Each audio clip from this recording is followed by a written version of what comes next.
Hello. Today, my gorgeous fairy folk, we are gathered here for a reaction analysis of Queen of the Reich. Queen of the Reich. Reich. This stream today is made possible by Justin. Justin, if you are here, please accept this warm hug, unless you're too hot, which I understand. I also am. But if you're at a temperature where you can feel like you can receive hugs, then please accept this warm embrace. And a kiss on the head. Thank you so much for sponsoring this stream. It means the whole world. Julia introduced me to Queensryche with Take Hold of the Flame. And that was really special for loads of reasons.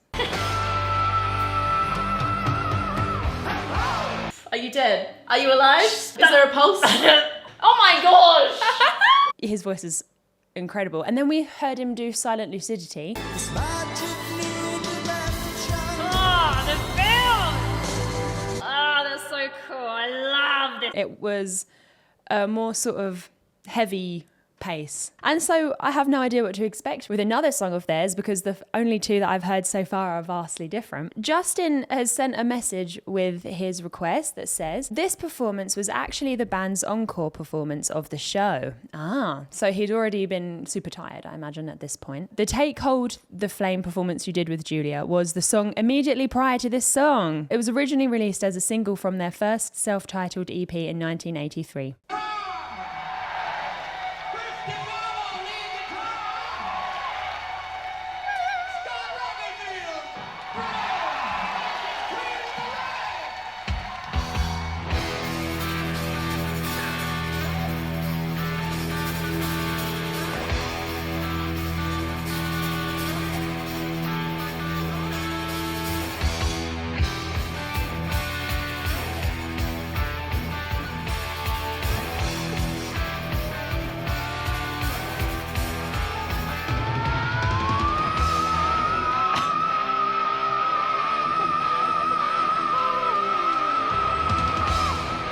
Fuck me.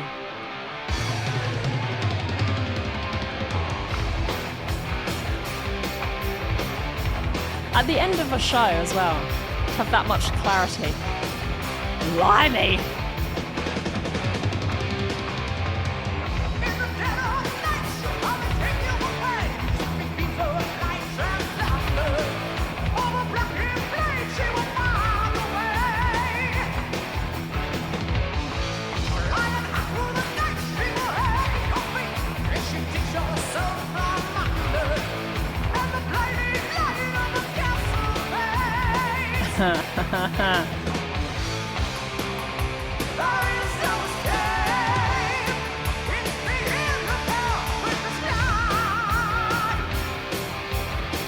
He's got a lot of faith in that cable.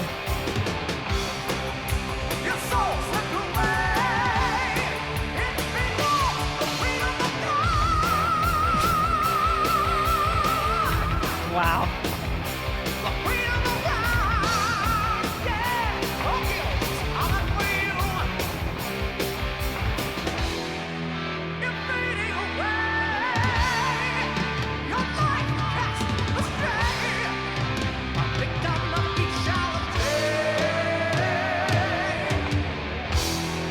What's remarkable about this is really the confidence in the placement. There's no way that you can even attempt a song like this, no matter where it is in your show, unless you are 100% sure on how it's gonna come out. There's no such thing as like shooting your shot. I'm talking about placement of everything from the power to the source to the filter. If he's decided that he's gonna go for a thin dominant sound, which he has. Everything is in this placement and he's not dropped any of the weight for any reason. He's just gonna try and extend that mode 2 placement down as much as he can. When he first opens up, all of that clarity and resonance is like, it smacks you right between the eyes. But then after a while, you get used to it, don't you? You no longer think, wow, is he gonna break? Oh my goodness. We know that he's got it. And that's the answer, is just to stay in the same placement the whole time. This part of your voice, where your voice stretches, you might think, there's no way that I could get that strong enough to do this kind of intensity. Hey everybody, it's me, Mickey Mouse. It's probably just because you haven't really trained it that much. Most of us never tap into our mode 2 in terms of their daily speech. If you're surprised, you'd probably say, oh, wow. Wow. Oh my God! Wow! It's just if you do happen to use this mode 2 in your speech regularly, it's easier to access. But whether you use it in your speech or not, you can deliberately tap into it.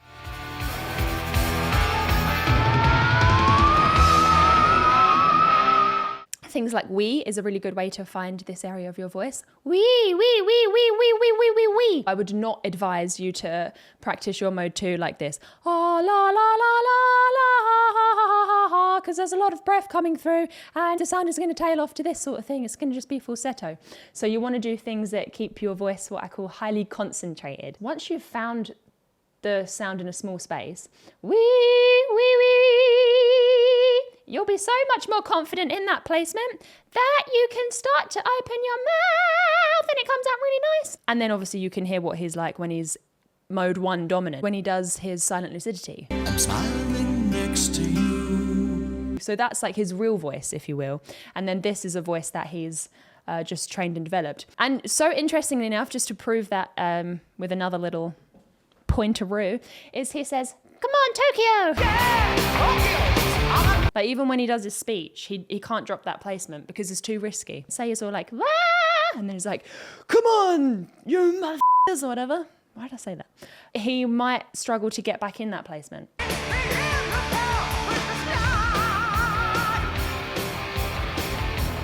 A sound engineer is like, every time. Luke's just asked a very important question. Can I ask how much of the tone comes from the vest?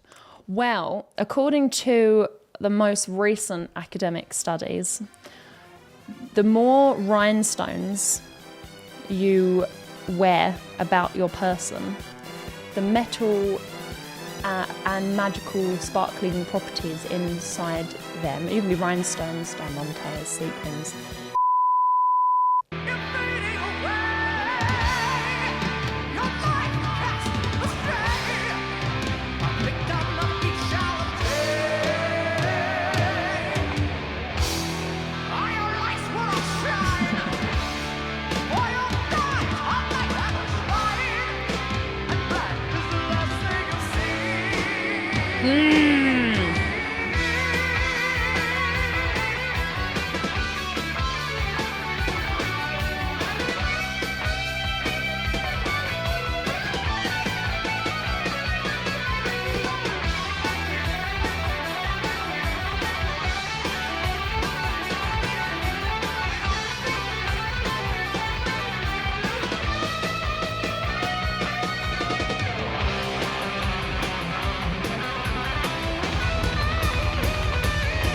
Wow.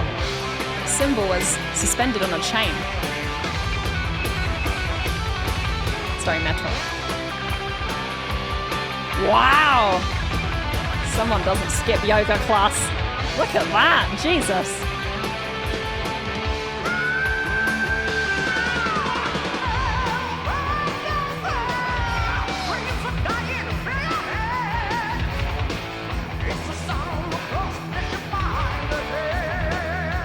Oh, his face muscles are so strong. You can see him bulge out. Look at that. His cheeks are ripped. Hey, yo, what the? I think that's the buccinator that is bulging from beneath his cheek. When you're singing and you're just singing around the house, or you're singing because, you know, it's just a fun thing, it's just a hobby. I hear this all the time. Like, oh, I don't want to be a professional. As my students always tell me that. So they don't want to do the pro face because they associate like doing this with like, oh, you know, who do I think I am? I'm no Jeff. But it's like, dude, you have to use your face because you're playing an instrument that requires muscle engagement in that area. I just will really go as far as to say... Dyslexia is nothing to fear or be embarrassed about, but a talent to celebrate and cherish. You can't maximize your potential unless you get used to doing these faces. Because you're not doing it, you know, to add quirk to your character. You're doing it for the sake of music. You're doing it because that's how you play the instrument. It's like going to a violin lesson And they're like, right, okay, if you just like hold your violin and get the bow. And it's like, oh, no, I can't. I'm not a pro, you know, but I don't hold the bow. It's like, if you're not going to hold the bow, you can't play the instrument properly. You can just do a few little flickeroos, which is a waste of your potential. A good thing to do is to meow very aggressively, slowly, in a note that is comfy. Meow. Just because I find that it really targets all of the muscles that you need. And you can even do a little meow, meow, meow, meow, meow, meow, meow. And you'll feel the difference, right? If you do meow, meow, meow, meow, meow, meow, meow. Just by using your face in this way, you'll get so much more projection with half of the effort. Already doing meow, meow, meow, meow. I can feel Paul here. My cricothyroid is like, oh, girl, can we have some help? And I don't want that for you.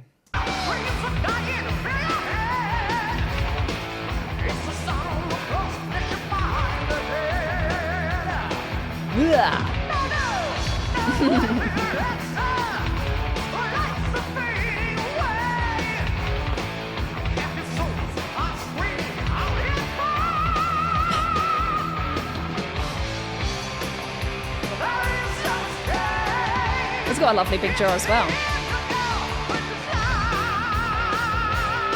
Oh, wow.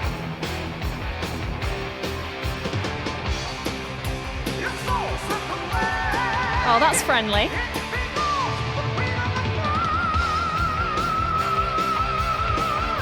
Wow. Oh.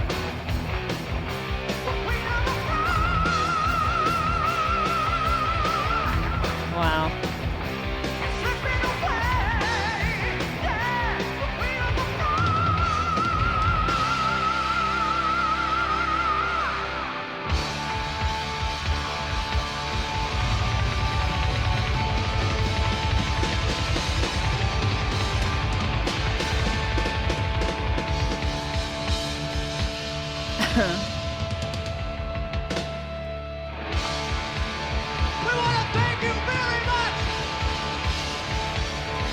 Now that it's over, he's gone down to his true voice.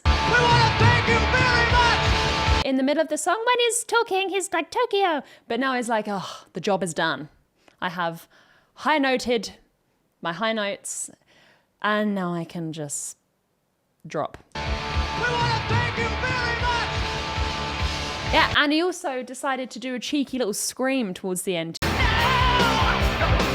Notice he didn't do that in the middle of the performance. I mean, he probably could have done, but I don't think him as a professional touring musician that has to do lots of shows, I don't think he would have risked it in the middle of the performance. He knows the good people have come for Jeff's eye-watering, glass-shattering high notes, and he needs to make sure that his voice is in the perfect condition in order to do so. Very clever. Very, very, very clever.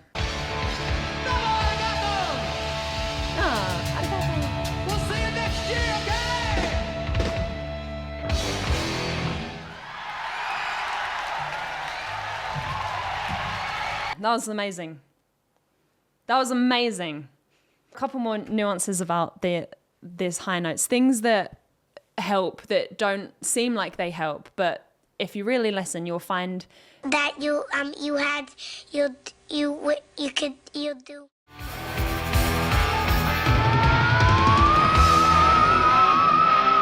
One of those is the cry on sets. Occasionally you'll hear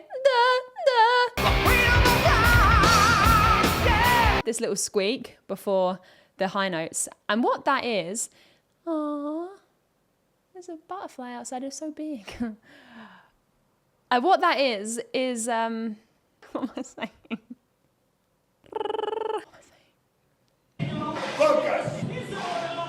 The squeak before high notes is your vocal folds actually pre-preparing for what they're about to do. Imagine your vocal folds are like an elastic band, not with beads on it. This would be like a vocal folds with polyps.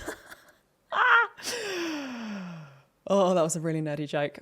This is a lot of polyps though. This is serious. You need definitely surgical intervention for these. So when we're in mode 1, they're a little bit more slack and flappy. And when they're in mode 2, they're like this, right? So when we go into the note through a cry, they stretch first. as opposed to like, And the other thing was not very many plosives or fricatives. As we've said, the vocal folds are really stretched. They're doing lots of closing, there's lots of resonance, and it's a high stakes environment. Queen of the Reich, of fricative, plosives is the same thing. The reason that sounds like is because there's wasted breath in it. Same as that f sound is literally a hissing of breath. So rather than Queen of the Reich, it's kind of too risky to do Reich of. So Queen of the Reich is just making sure that nothing is too harsh in that pronunciation. And if there is something particularly harsh onset-wise, like a Q, Queen, he would probably onset that with a squeak. Queen of the Reich! But then just make sure once he's up there for that phrase, it doesn't get disheveled. If you do want to train this part of your voice, I do recommend it for people as well that have heavier voices, that want to sing high notes, that feel like there's a ceiling on their voice. And also if you are someone that struggles adding weight to your high notes and you can sing loads of high notes, but they all sound like, do this. On set with this face so that you're using all of those muscles we've been talking about. And then sound, and then you can just run down. So it might be like,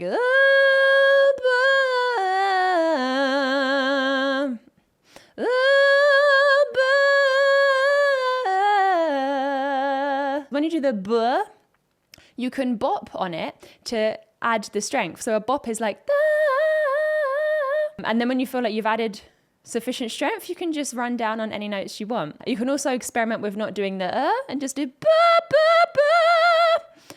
And it will make sure that your voice stays in this realm. If you want to train like the mode 1 or thick dominant mixed voice, I don't recommend that. I would recommend doing something that focuses a little bit more on resonance placement. So like ease. Ease. It would be like and then what you might find is if you do train both of those exceptionally a lot, they will just merge. Yeah.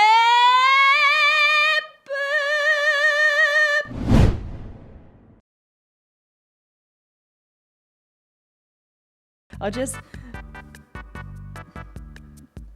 assume it, and then maybe I'll feel better about it. I started watching a TV show recently called The Witcher. It's wildly entertaining. Like the main character, if you've ever seen it, just for completely no reason. Maybe he's just sort of riding his horse or killing a monster or having sex with an attractive elf or whatever it is. Like whatever he's doing, he'll just always find an opportunity to just go. That's not the main point of the show. I'm not very good at explaining shows. Don't ask me.